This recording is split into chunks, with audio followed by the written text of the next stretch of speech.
Hello students, welcome to our second video जिसमें हम पढ़ने वाले हैं बॉन्डिंग ऑफ कार्बन।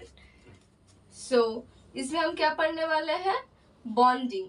मतलब हमने लास्ट लेक्चर में मैंने बोल दिया था कि हम लोग हमारे इस यूट्यूब चैनल में क्या क्या करेंगे। मैं अभी फिर से आप लोगों को थोड़ा सा एक ब्रीफ आइडिया देती हूँ कि इस चैनल में हम लोग पूरा डिटेल लेक्चर्स पढ़ेंगे एक एक टॉपिक का। उसके बाद हम लोग एक क्विक रिविजन करेंगे एंड एट लास्ट हम लोग हर एक चैप्टर का एक फ्लो चार्ट भेजेंगे और उस बहुत सारे शॉर्ट्स वीडियो होगा जिसमें हम लोग बहुत सारे क्वेश्चन प्रैक्टिस कर रहे होंगे, वो बोथ साइंस एंड मैथ्स के लिए। और अगर आपको कोई भी डिटेल नोट्स चाहिए जिस टाइप से आप बोर्ड एग्जाम्स में लिख सकते हो, तो उसके लिए आप मुझे डीएम कर सकते हो मेरे टेलीग्राम चैनल पे, जिसका मैं आपको लिंक नीचे डिस्क्रिप्शन बॉक्स में दे दूंगी। ठीक है, तो आपको यहाँ पे नोट्स भी मिलेगा, सब कुछ मिलेगा, लेकिन इस वीडियो में हम लोग पर्टिकुलरली ज़्यादा फोकस करेंगे हमारे एक्सप्लेनेशन के ऊपर। ठीक है, तो हम लोग अभी जो पढ़ेंगे वो है बॉन्डिंग ऑफ कार्बन। ठीक है, हमने लास्ट लेक्चर में देखा था कि कार्बन कैसा बॉन्ड फॉर्म करता है, वो है कोवेलेंट बॉन्ड। कोवेलेंट बॉन्ड क्या होता है? जो इक्वल शेयरिंग ऑफ एटम से बनता है। तो कार्बन कौन सा बॉन्ड सबसे पहले फॉर्म कर रहा था? Covalent bond. कार्बन का सबसे पहला बॉन्डिंग क्या था? Covalent bond. कोवेलेंट बॉन्ड कैसे बनता है? इक्वल शेयरिंग ऑफ एटम से। ठीक है, अब जो ये इक्वल शेयरिंग ऑफ एटम करता है, तो कार्बन किस किस के साथ कैसे कैसे बॉन्ड बनाता है और क्यों बॉन्ड बनाता है? वो है कार्बन जो जब भी किसी और के साथ बॉन्ड बनाता है, ये कार्बन के साथ बॉन्ड हो या फिर किसी भी कोवेलेंट बॉन्ड हो, वो हमेशा एक अपना नोबेल गैस कॉन्फ़िगरेशन अटेन करना चाहता है। और वो नोबेल गैस कॉन्फ़िगरेशन का रूल एक ही होता है, वो है कि ऑक्टेट रूल। वो कौन सा रूल फॉलो करना चाहता है? वो है ऑक्टेट रूल। वो जो रूल फॉलो करना चाहता है वो कौन सा रूल है? Octet rule. ऑक्टेट रूल क्या बोलता है? हमारा जो वैलेंस शेल है उसमें हमेशा 8 इलेक्ट्रॉन होना चाहिए। इसमें एक एक्सेप्शन केस है जिसमें है कि 2 इलेक्ट्रॉन भी हो सकता है, ये बस इन केस ऑफ हाइड्रोजन होता है। ठीक है, only in the case of hydrogen ये वैलेंस शेल में 2 इलेक्ट्रॉन होता है। बाकी केसेस में ऑक्टेट रूल ये बोलता है कि बाकी सारे एलिमेंट्स के लिए वैलेंस शेल में 8 इलेक्ट्रॉन होना नेसेसरी है, तभी एक इलेक्ट्रॉन स्टेबल हो पाएगा। ठीक है, एक बॉन्ड स्टेबल हो पाएगा जब ये रूल फॉलो करता है, जब एक एलिमेंट ये वाला रूल फॉलो करेगा। ठीक है, अभी नेक्स्ट जो बात हम करने वाले हैं कि हम लोग ये कोवेलेंट का कुछ एग्जांपल्स जो एनसीईआरटी में गिवन है वो है H2, O2, N2, उसके बाद CH4, उसके बाद बाकी सारे कार्बन के कंपाउंड्स। उसका बस नोमेनक्लेचर दिया है और मे भी तुम्हारे कोर्स में आ सकता है, तो मैं एक दो कंपाउंड दिखा दूंगी और बाकी का सारा सेम होता है, वो आप बना सकते हो। और अगर आपको किसी में भी यहाँ पे जो मैं बहुत सारा कंपाउंड है जो हम नोमेनक्लेचर्स में पढ़ेंगे, उसमें से अगर किसी का भी कंपाउंड आपको बनाना नहीं आया तो आप मुझे बोल सकते हो कमेंट सेक्शन में या फिर मेरे टेलीग्राम ग्रुप पे। वहाँ पे मैं ये कंफ्यूजन दूर करने की कोशिश करूंगी और हर एक का मैं आपको आंसर्स भी भेजूंगी। ठीक है, तो हाइड्रोजन कैसे फॉर्म करता है? सबसे पहले हाइड्रोजन जो होता है उसका एटॉमिक नंबर होता है 1, ऑक्सीजन का एटॉमिक नंबर होता है 8 और नाइट्रोजन का एटॉमिक नंबर होता है 7। ठीक है, कार्बन का होता है 6। तो ये जो जैसे लिखते हैं, ये 1 तो 1 ही लिखते हैं, इसको हम क्या लिखते हैं 2.6, इसको हम लिखते हैं 2.5 और कार्बन को हम क्या लिखते हैं 2.4। ये थोड़ा गंदा हो गया, ये 2.4 ऐसे लिखते हैं। हाँ, तो इसको डुप्लेट कंप्लीट करना है, तो इसको डुप्लेट करने के लिए क्या चाहिए? प्लस एक और इलेक्ट्रॉन चाहिए। इसको कितने इलेक्ट्रॉन्स की जरूरत है? और 2 इलेक्ट्रॉन की जरूरत है। इसको 3 और इसको और 4। ठीक है, जैसे 1 2 3 4 चारों का एग्जांपल मैंने दे दिया। वो कैसे स्ट्रक्चर बनते हैं वो भी दिखाऊंगे, सब्र रखो, थोड़ा सा देख लो पहले ये क्या कंडीशंस को फुलफिल कर रही है, या फिर मैंने ऐसे ही 1 2 3 4 लिख दिया, मुझे 1 2 3 4 लिखना बहुत पसंद है। नहीं, ऐसा कुछ भी नहीं है, ये सच्ची में ऑक्टेट कंप्लीट करेंगे। हाइड्रोजन का देख लो, हाइड्रोजन का तो एक्सेप्शन बोल दिया था कि डुप्लेट कंप्लीट करता है, तो 1 + 1 2। यहाँ पे वैलेंस शेल में है 6 वैलेंस शेल का देखना होता है, बाकी पूरा नहीं देखना होता है, ठीक है। वैलेंस शेल में है 6 + 2 8, तो 8 हो गया। 5 + 3 8 हो गया। 4 + 4 8 आ गया हमारा 8। तो ऐसे करके इसको अगर एक इलेक्ट्रॉन मिला, 2 3 और 4 इलेक्ट्रॉन मिला, तो ये सारा हो जाएगा हमारा स्टेबल। पहले हम हाइड्रोजन के लिए देखते हैं। एक हाइड्रोजन का हमारा एक इलेक्ट्रॉन है, दूसरे हाइड्रोजन का हमारा दूसरा एक इलेक्ट्रॉन है। तो ये लोग क्या बोलेंगे, ये हाइड्रोजन इस हाइड्रोजन को बोलेंगे, हाइड्रोजन भाई सुनो, मुझे एक इलेक्ट्रॉन की जरूरत है, मुझे एक इलेक्ट्रॉन लोन में दे दो। तो इसने बोला मैं तो डोनेट नहीं कर सकता, तो अब क्या करेंगे। तो इसने बोला कि मुझे भी तो चाहिए एक इलेक्ट्रॉन, आपको कैसे, मुझे भी तो चाहिए, अब मैं कैसे दे दूं। तो उसने बोला एक काम करते, दोनों को चाहिए और दोनों को देना भी है, तो दोनों शेयर कर लेते हैं। दोनों के पास ही 2-2 इलेक्ट्रॉन्स रहेंगे, जब भी तुम्हें जरूरत होगा तो तुम लेके जाना, जब भी मुझे जरूरत होगा तो मैं लेके जाऊंगा। तो ऐसे करके इन दोनों हाइड्रोजन ने आपस में बातचीत करके शेयरिंग कर दी और ये बन गया हाइड्रोजन हाइड्रोजन बॉन्ड, ठीक है। नेक्स्ट क्या हुआ, ऑक्सीजन का केस देख लो, जो तो हमने ये वाला कवर अप कर दिया।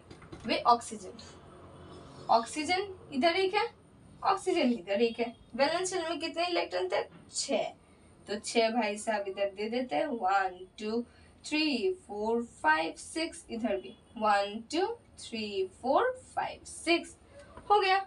अभी हम क्या करेंगे, इसको भी 2 इलेक्ट्रॉन की जरूरत है। अभी 2 इलेक्ट्रॉन आपस में बात करेंगे, ये लोग भी सेम बात करेंगे। तो ये लोग क्या करेंगे, ये इलेक्ट्रॉन इस इलेक्ट्रॉन के साथ मिक्स हो जाएगा, ये इलेक्ट्रॉन इस इलेक्ट्रॉन के साथ मिक्स हो जाएगा। 2 इलेक्ट्रॉन अगर फॉर्म कर दे तो दोनों अपना अपना ऑक्टेट कंप्लीट कर लेंगे। जैसे देख लो 1 6 तो अपना था ही, 7 8 हो गया। यहाँ पे 6 तो अपना था ही, 7 और 8 हो गया, ठीक है। ऑक्टेट कंप्लीट कर लिया। तो ऑक्सीजन ने 2 बॉन्ड बनाया ना, तो ऑक्सीजन डबल बॉन्ड दे देंगे। और ये जो नाइट्रोजन है, नाइट्रोजन और नाइट्रोजन को कितने इलेक्ट्रॉन थे बैलेंस शेल में, 5, 1 2 3 4 5, 1 2 3 4 5। अभी 3 इलेक्ट्रॉन चाहिए, सेम इसकी तरह ये भी 3 इलेक्ट्रॉन आपस में बात करके आपस में यहाँ पे फ्रेंडशिप कर लेंगे और यहाँ पे बन जाएगा हमारा नाइट्रोजन का 3 इलेक्ट्रॉन का बॉन्ड। अभी चाहिए कार्बन, कार्बन का मैंने लास्ट क्लास में एग्जांपल दे दिया था, एक और दे देंगे जो कि है CH4 का। C कार्बन कितने एलिमेंट होता है, 4, 1 2 3 4, 4 वैलेंस शेल का 4 एटम्स हमने यहाँ पे दिखा दिया। अभी नेक्स्ट एक एक हाइड्रोजन लगा देते हैं, हाइड्रोजन इधर भी लगा देते हैं, इधर भी और इधर भी, इधर 1 2 3 and 4। एक बॉन्ड इसने शेयर कर लिया, एक बॉन्ड इसके साथ शेयर हो गया, एक बॉन्ड इसके साथ शेयर हो गया, एक बॉन्ड इसके साथ शेयर हो गया। काउंट कर लो कार्बन क्या ऑक्टेट कंप्लीट कर रहा है। ये देखने में तो बहुत ज्यादा गिछी मिछी लग रहा है, तो बोल देते हैं कार्बन 1 2 3 4 5 6 7 8। अरे हाँ, कार्बन का तो 8 इलेक्ट्रॉन कंप्लीट हो गया। अभी देखते हैं हाइड्रोजन का डुप्लेट कंप्लीट हुआ कि नहीं। 1 2 1 2 1 2 1 2। अरे वाह, तो इतना बड़ा सा एक एलिमेंट बना के हमने ये ऑक्टेट और डुप्लेट दोनों कंप्लीट कर लिया, ठीक है। तो यहाँ पे क्या बन गया, CH4 बन गया। तो हमने यहाँ पे चारों केसेस पूरा कर लिया। फर्स्ट केस ये है, सेकेंड थर्ड फोर्थ, ये चारों केस बन गया। तो अब एक क्विक रिवीजन वाला सेशन जो मैंने प्रॉमिस किया था वो है, आज हमने बहुत छोटा सा ही पार्ट किया है, वो है bonding of carbon. Bonding of carbon में हमने सबसे पहले पढ़ा था कि कार्बन कौन सा बॉन्ड शो करता है, वो है कोवेलेंट बॉन्ड। कोवेलेंट बॉन्ड क्यों शो करता है, क्योंकि उनको ऑक्टेट रूल कंप्लीट करना था, जो कि है noble gas configuration. Noble gas configuration में ऑक्टेट रूल कंप्लीट करना मैंडेटरी होता है। और ऑक्टेट रूल में होता है कि वैलेंस शेल में 8 इलेक्ट्रॉन जाना चाहिए। उसमें एक एक्सेप्शन है जो है कि हाइड्रोजन के केस में डुप्लेट कंप्लीट करता है, जो कि है वैलेंस शेल में 2 इलेक्ट्रॉन जाता है। अभी हमारे एनसीईआरटी में H2O2 N2 और CH4 का गिवन है। यहाँ पे हाइड्रोजन क्या होता है, 1 एटम, हाइड्रोजन का एटॉमिक नंबर 1 होता है, तो इसका 1 ही रहता है और इसको डुप्लेट कंप्लीट करने के लिए और एक की जरूरत पड़ता है। तो ये हाइड्रोजन और हाइड्रोजन एक एक बॉन्ड को शेयर करके हाइड्रोजन सिंगल बॉन्ड हाइड्रोजन बन जाता है। ऐसे ऑक्सीजन का एटॉमिक नंबर होता है 8, जो कि लिखा जाता है 2.6 से। अभी उसको एटॉमिक नंबर कंप्लीट करने के लिए 2 इलेक्ट्रॉन चाहिए होता है। अभी तो ये 2 इलेक्ट्रॉन को शेयर करता है, 1 2 करके इसका ऑक्टेट कंप्लीट हो जाता है। तो ये डबल बॉन्ड के साथ ऑक्सीजन भी हमारा फुलफिल हो जाता है। सिमिलरली नाइट्रोजन 3 इलेक्ट्रॉन के साथ शेयरिंग करके अपना ऑक्टेट कंप्लीट कर लेता है। कार्बन ऐसे 4 हाइड्रोजन के साथ अपना ऑक्टेट कंप्लीट करके CH4 बन जाता है। ठीक है, तो अभी हमने जो इतना लंबा सा पढ़ा था, इतने लंबे टाइम में, उसको हमने बस 2 मिनट में पूरा रिवाइज कर दिया। तो हो गया हमारा आसान। और अगर अभी भी किसी को ये समझने में प्रॉब्लम है तो एक बार स्लो करके फिर से इस छोटे से वीडियो को देख लो। तुम्हारा ये पूरा चैप्टर बहुत ही आसान होने वाला है, क्योंकि पूरा का पूरा चैप्टर बस ये जो 4 बॉन्ड है उसके ऊपर ही डिपेंडेंट है।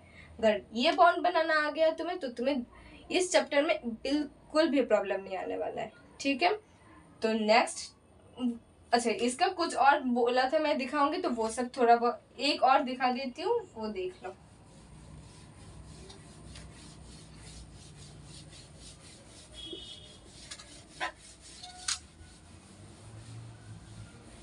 वो है, अगर हमें एलिमेंट ऐसा दे दिया कि C2H6, तो हम जितने भी कार्बन गिवन होगा, ये तो क्वेश्चन में गिवन होगा, ये जितने भी कार्बन गिवन है उसका हम पहले 2C है तो 2C लिख देंगे।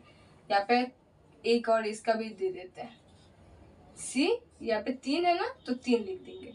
हमें क्या पता था, कार्बन हमेशा 2.4 में रहता है, मतलब उसका हाथ कितना रहता है 4, तो हर एक कार्बन का 4 हाथ बनाएंगे। एक तो बना हुआ है 2 3 4, एक है 2 3 4, इधर भी 1 2 3 4, इधर तो इस कार्बन के लिए 1 2 तो है 3 4, इस कार्बन के लिए 1 है 2 3 4। ठीक है, जितने भी फ्री हैंड्स हमारे पास है उसमें हम क्या लगा देंगे, हाइड्रोजन भाई साहब को, hydrogen hydrogen hydrogen hydrogen hydrogen hydrogen hydrogen hydrogen hydrogen hydrogen hydrogen hydrogen hydrogen hydrogen बन गया।